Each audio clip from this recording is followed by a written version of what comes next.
Do you solemnly swear or affirm that the testimony you're about to give will be the truth? I do. After you say.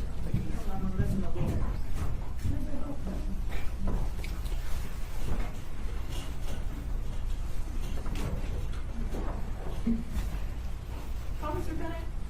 Yes. Go get those lawyers.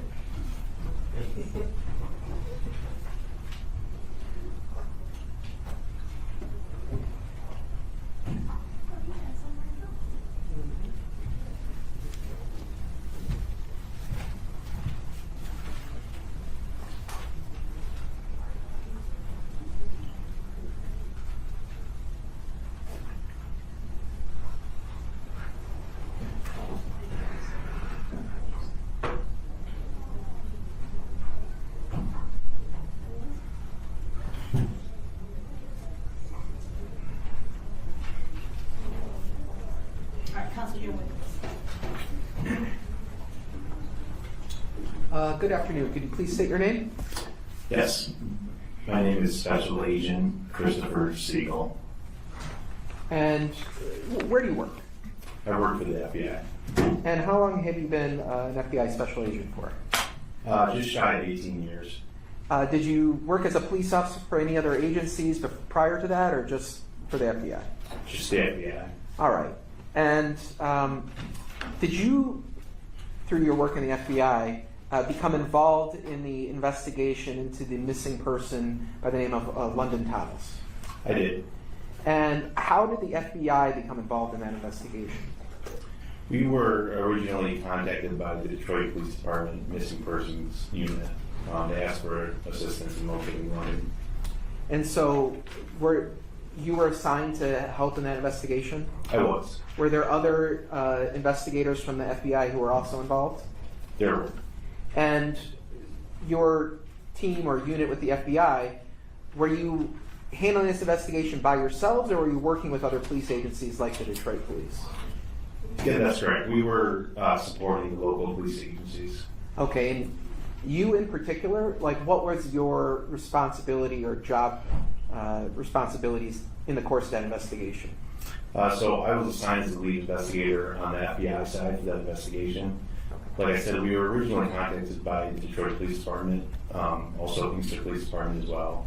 And so we were assisting with them with locating London and providing resources. Okay. And on February 8th of 2025, were you present during the execution of a search warrant at 27262 Carlisle Street in the city of Inkster? I was. And at that time, on February 8th, had London Thomas been found? She had not, no. Okay. And so when that home was searched, were you present for that? I was. At that time, did you observe any cellular phones in the house that were later collected and placed on evidence? I did. Were any of those phones located in the basement of the house? They were. Describe what you saw, if you can remember, about where the phones were in the basement.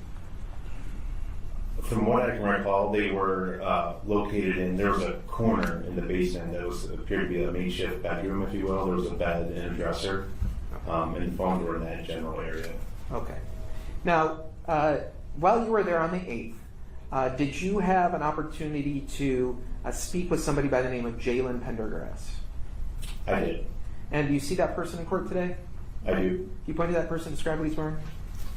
He's over to my right and wearing a green jumpsuit. For the record, the witness has identified the defendant. Where was that from? Now, this interview, where was it conducted at? This was conducted right outside his home in my vehicle. All right. Now, at the time you spoke with him, had the defendant been placed under arrest? He had not. Okay. Was he in handcuffs in the back of your car? He was not. Despite that, did you still go over what are known as his Miranda rights with him? I did. How did you do that? I verbally read the rights to him verbatim. Okay, and when you spoke with him, did he appear to know and understand English? He did. Okay, did he appear to know and understand his constitutional rights? He did. Did he appear to be under the influence of any drugs or alcohol that were affecting his communication? No. Okay. And did you ask him, after you'd given him Miranda warnings, when he had last seen London Thomas? I did. What did he tell you? He told me he had last seen her on the day she went missing, which was the 5th. Okay. And did he say where he had last seen her at? Yes, at his residence. And where is that residence located? This is the residence on Carlisle Street in Easter. Okay. Now, did you ever ask him if, at the time on April 5th, whether he was currently dating London Thomas or whether he had any other girlfriends? I did. What was his response to that? His response was that he was actually dating a different female named Nija. So he told you he was no longer dating London Thomas? It was unclear from my recollection. It appeared that he was dating them simultaneously at some point. Okay. So he told you that he had last seen London on April 5th at the Carlisle address? That's correct. What did he tell you about what happened when he saw her? He said she had come over early in the morning. She said that a few weeks prior she had taken his phone. And so she had come back to the house in Carlisle to return that phone to him. He said it was early in the morning and that she was knocking loudly at the door. And did he ever tell you whether he answered the door and whether London ever entered his home? He did not. I asked him for those details, but he said he could not recall. Okay. Did he ever say whether he called anyone else to come over to Carlisle Street when this occurred in the early morning? Yes, I believe he said he called Charlotte. Okay. This person you referred to as Charlotte, do you know what her relationship is to Jalen Pendergrass? That would be Jalen's mother. Okay. And do you see her in court today? I do. You point to that person, describe what she's wearing? She's directly in front of me and also wearing a green jumpsuit. Okay. For the record, he's identified Charla Pendergrass. So he said that he called Charla that night? Correct. Did he ever tell you whether Charla came over that night? I don't recall.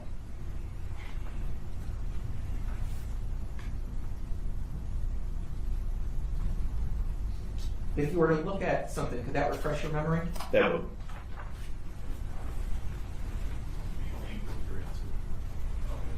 Okay, refresh your Yes.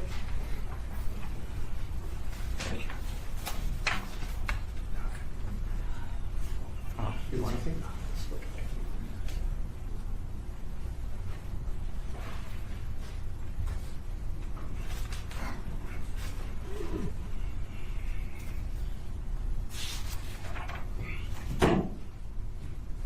Okay, does that refresh your memory about whether Mr. Jalen Pendergrass told you that his mother Charlotte had come to the house on Carlisle? It does. So what did he tell you about whether his mother had come to the Carlisle address? He said that she did come to the address. Okay, and did he say that did he give you any more details about what occurred when his mother came to the address? He did not. Okay. Did there come a point where he told you that he couldn't remember anything? Yes.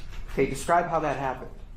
Like I mentioned earlier, we got up to the point where London had arrived to the house. He had called Charlotte. Charlotte came over. I asked him for further details after that, and he stated that he couldn't remember.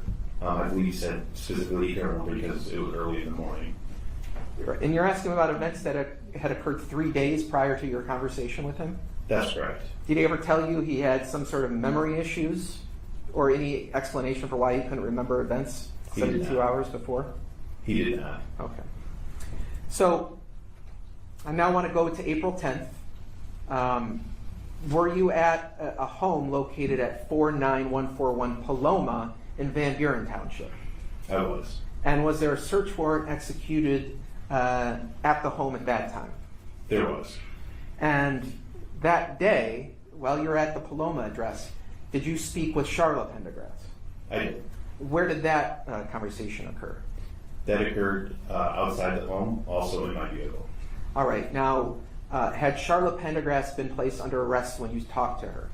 She had not. Had she been placed in handcuffs? No. Okay.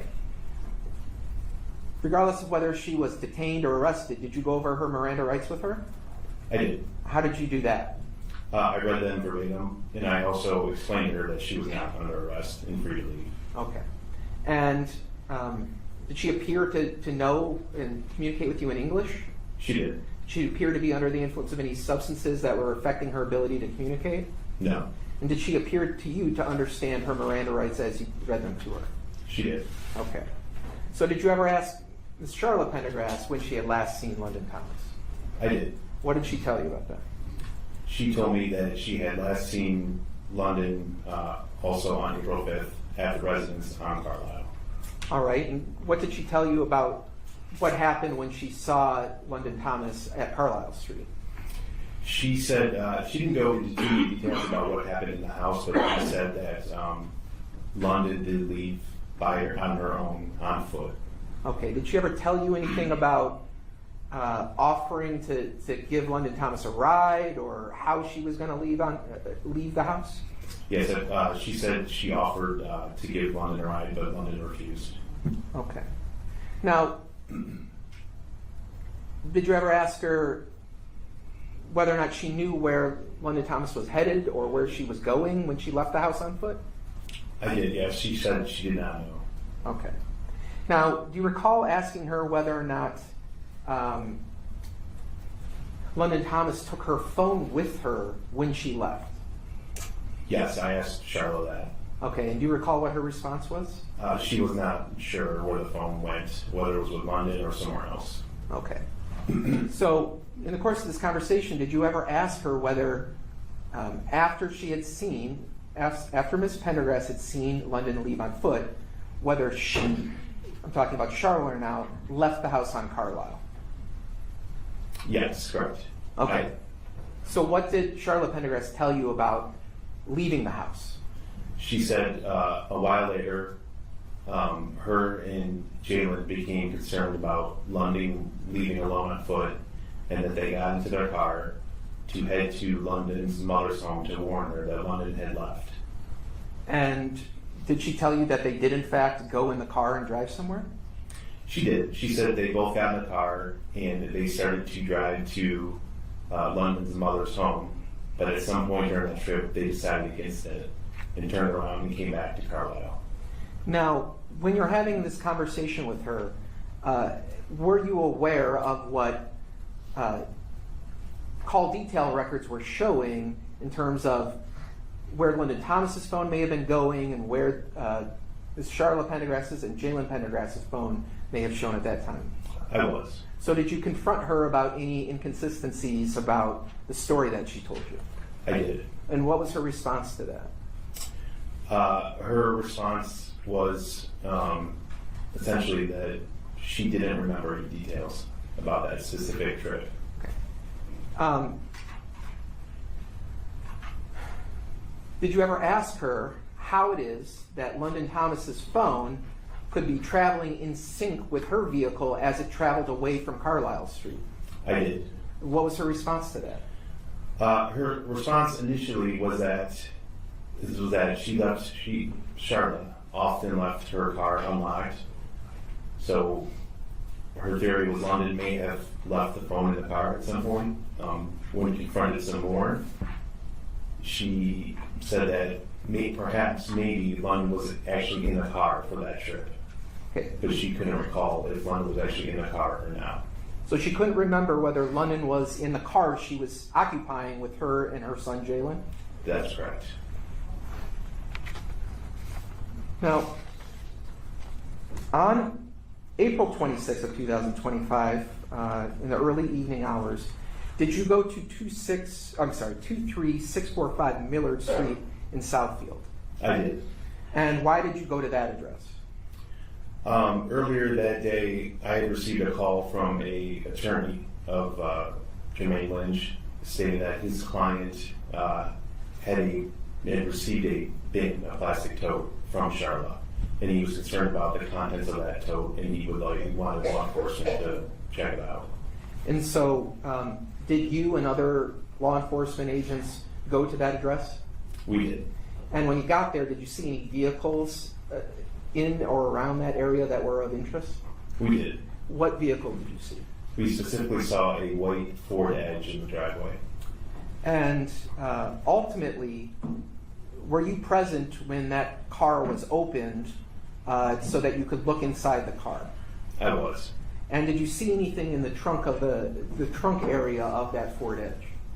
I did. I saw a large plastic tote that was duct taped closed. Okay. And were you present when that tote was opened? I was. And when it was opened, what was inside the container? The body of London. Okay. Now, I want to go back a second. When the car was opened, but before the container was opened, did you notice any odd odors or smells at that point, or no?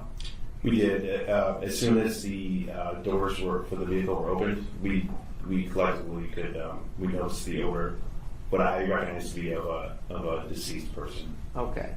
And when the container was opened, there was a body inside? That's correct. And did the person who was inside the container move or interact with you at all when the container was opened? No. Okay.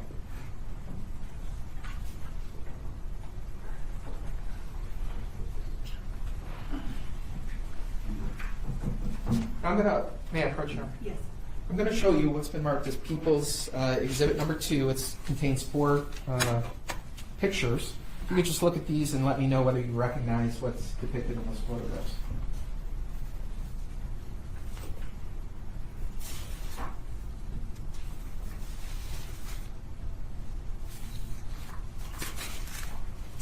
You recognize that? I did. All right. Now, pages 1 and 2 are those pictures of the tote that was inside the trunk? They are. And pages 3 and 4 are those pictures of Miss London Thomas? They are. Okay.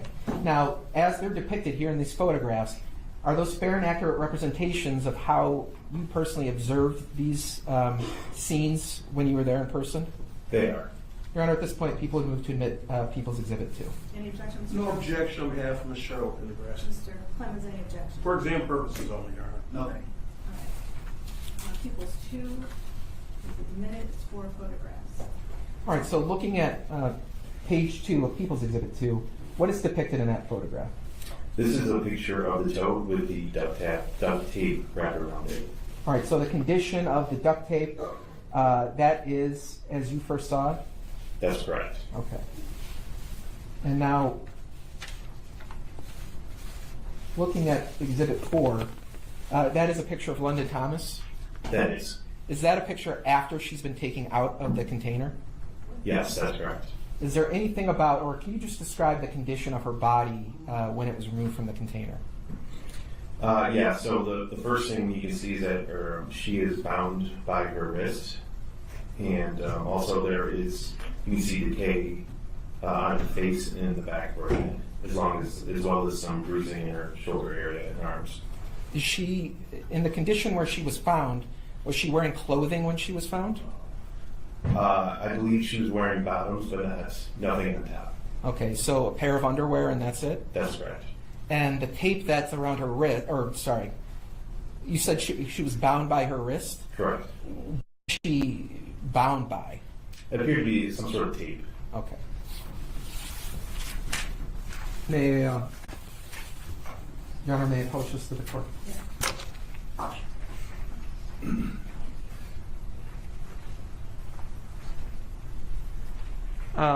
So, while you were there, were there, I guess, evidence technicians or FBI personnel who were taking photographs and swabbing, using swabs to swab the outside of the container that you were able to see?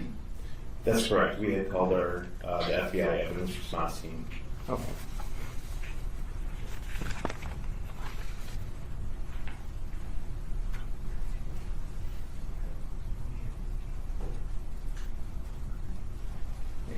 And just to be clear, I may have misspoken, said February in terms of the time frame we're talking about. All my questions in terms of these events, the statements from the defendants and the recovery of the body, that all occurred in April of 2025, correct? That's correct. Okay. I don't have any other questions. Mr. Johnson? I'll be very brief. Good afternoon. Good afternoon. Agent, question for you. What time, when you were, You executed a search warrant on this location in Southfield, correct? Correct. What time was that search warrant executed, approximately? I don't need the exact moment, but I'm gonna say probably around 5 in the evening. 5 in the evening? Yeah. Okay. Was Mr. Jermaine Lynch there when you executed the search warrant? Initially, yes. Okay. No further questions, thank you. Thank you. Mr. Clemens? No. Aye. You redirect. No. Thank you so much, Ms. Stephanie. Additional witnesses? No, I do have a couple of stipulations. Very good. Placed on record.